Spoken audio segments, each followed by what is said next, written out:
Gondolkodtál már valaha azon, hogy miért vagy itt ezen a világon? Hogy vajon mit is keresel itt? Mi az értelme annak, hogy itt vagy, és mi lesz ezután? Hogy honnan jöttél, és merre tartasz? Vagy hogy ez az egész világ, amelyben élünk, ez csupán a véletlen műve? Nézd csak körül! Mindez nem lehet véletlen. Mekkora az esély annak, hogy annyi véletlen történik egymás után, hogy ez a gyönyörű világ létrejön itt a Földön? Isten teremtette mindezt. Ha kutatod, akkor rájöhetsz, mert ő a teremtett világ által megismerhető. De vajon akarod-e megismerni őt? Mi az, amit Isten hozzátett az életedhez? Teljesen boldog vagy? Minden tökéletes? Szerintem senkinek nem az. Mert miután a mindenható Isten megteremtette a saját képére az embert, az fellázadt ellene. Örök életre teremtett minket, azért, hogy kapcsolatunk lehessen vele, ahogy a szülőnek a gyermekével. Szabad akaratot adott, hogy szívünkből igazán szerethessük őt. Nem ismertük a halált, és nem hittük el neki, hogy jót akar, és hogyha fellázadunk, meghalunk. Nem is halt meg az ember azonnal, amikor bűnbe esett, de elválasztódott Istentől. A teremtett világ hanyatlása azonban elkezdődött. A halál belépett a világba, és azóta egyre csak romlik a helyzet. Mert nem ismerjük be, hogy nem tudjuk helyrehozni a dolgokat. És azért mindent megpróbálunk, és mindenféle dologban keressük a boldogságot, vagy éppen a kiutat a boldogtalanságból, mint a pénz, hatalom, párkapcsolatok, alkohol vagy drogok. Amikor pedig látjuk, hogy nem sikerül, depresszióba zuhanunk, vagy öngyilkosságba menekülünk. Szinte mindent megpróbálunk, de nem keressük Istent. A probléma pedig ott van, hogy a bűneink elválasztanak tőle minket. A bűnnek ugyanis mindig van következménye, ami végül a halálba vezet. És itt most nem a fizikai halandóságról, hanem a pokolról beszélek. A Biblia a Róma 6.23-ban azt mondja, hogy a bűn zsoldja a halál, az Isten kegyelmi ajándéka pedig az örök élet, Krisztus Jézusban, a mi Urunkban. A megoldás is tehát Istentől jön, mert úgy szerette Isten a világot, hogy egyszülött fiát adta, hogy aki hisz ő benne, el ne vesszen, hanem örök élete legyen. Ezt mondja János 3.16.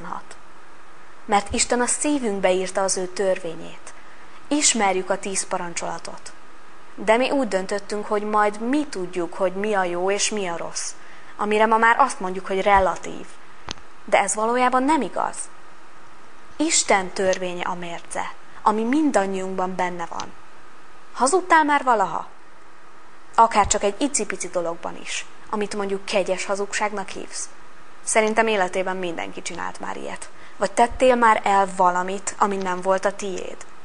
Mindig is tisztelted a szüleidet? Vagy néztél már kívánsággal valakire, aki nem a férjed vagy a feleséged? Mindannyian elbuktunk már ezek valamelyikében egyszer vagy többször.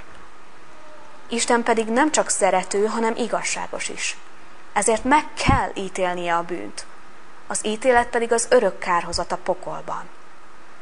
De Isten nem akarja, hogy bármelyikünk is a pokolra jusson, mert annyira szeret. Ezért küldte el az ő egyszülött fiát, Jézus Krisztust a világba. Ő pedig otthagyta az ő mennyei királyságát, és emberré lett az Isten fiaként. A legszegényebb családok egyikébe született, hogy közösséget vállaljon minden emberrel, és teljesen egy legyen közülünk. Teljesen emberi életet élt, és tökéletesen betöltötte a törvényt. Kísértést szenvedett mindenben, de sosem vétkezett. Tiszta és tökéletes életet élt. Közöttünk járt, tanított, gyógyított, és hirdette az Isten kegyelmét. A Filippi 2.6 azt mondja, hogy mert ő Isten formájában lévén nem tekintette zsákmánynak, hogy egyenlő Istennel, hanem megüresítette magát, szolgai formát vett fel, emberekhez hasonlóvá lett, és magatartásában is embernek bizonyult. Megalázta magát, és engedelmeskedett mind halálig, mégpedig a kereszt halálig. Mert ő vette át a mi bűneinket, aki sosem vétkezett. Mindannyiunk összes bűnét magára vette és felvitte a keresztre, ahol önként az életét adta értünk. Zsidókhoz írt levél 4. rész 15. versében azt mondja, hogy mert nem olyan főpapunk van, aki ne tudna megindulni erőtlenségeinken, hanem olyan, aki hozzánk hasonlóan kísértést szenvedett mindenben, kivéve a bűnt. Nem vétkezett tehát, viszont kifizette a bűneinkért az árat a kereszten, és ezért egyikünknek sem kell már az örök kárhozatra mennie, ha hisz ő benne, és abban, amit a kereszten elvégzett, hogy az ő vére elmosta a bűneinket. A halál és a sír azonban nem tarthatta fogva őt, mert az Atya feltámasztotta a 3. napon. A sátán tehát legyőzetett, és nincs már többé uralma felettünk, mert újból közvetlen kapcsolatunk lehet az élő Istennel. Jézus felment a mennybe, hogy helyet készítsen nekünk, és vele tölthessük az örök életet. De nem hagyott minket árván, mert elküldte az ő szent lelkét, és általa a szívünkbe költözik, ha hiszünk benne. Ez az Isten kegyelmi ajándéka. Ő mindent megtett. Olyan közel jött, aminél már közelebb nem is lehet. Egészen a szívünkbe. Most választhatsz, hogy hiszed-e ezt, és szeretnéd-e megismerni az egyetlen, igaz, élő Istent, aki annyira szeret téged, hogy megváltotta bűneidből, hogy ne kelljen azok miatt az örök kárhozatra menned. Mert az Isten nem azért küldte el a fiút a világba, hogy elítélje a világot, hanem hogy üdvözüljen a világ általa. Aki hisz ő benne, az nem jut ítéletre. Aki pedig nem hisz, már ítélet alatt van, mert nem hitt az Isten egyszülött fiának nevében. Ezt mondja János 3, 17-18. Jézus ugyanis visszajön, hogy elítélje a világot. De aki hisz az ő nevében, nem kerül ítéletre, mert azzal elfogadja Isten kegyelmét.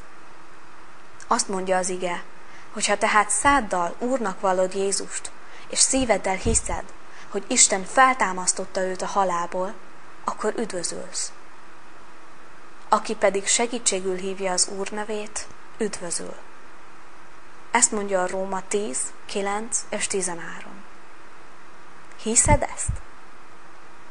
Ha végighallgattad ezt, bátorítalak arra, hogy akár amikor csak magad vagy, szólítsd meg Istent, és kérd, hogy ő maga győzzön meg mindezekről, és arról, hogy ő van, és hogy bocsássa meg a bűneidet. Mert ő igenis létezik, él, akkor is, ha te még nem hiszed. Annyira szeret téged, és meg akarja bocsátani a bűneidet, és szeretné, hogy személyes kapcsolatod legyen vele. Ő mindenkinél jobban ismer, és tudja, hogy mire van szükséged, de el kell, hogy kérd. Az pedig nem kerül semmibe, csak hogy megszólítsd őt. Amíg még tart a ma, mert nem tudjuk, hogy mit hoz a holnap.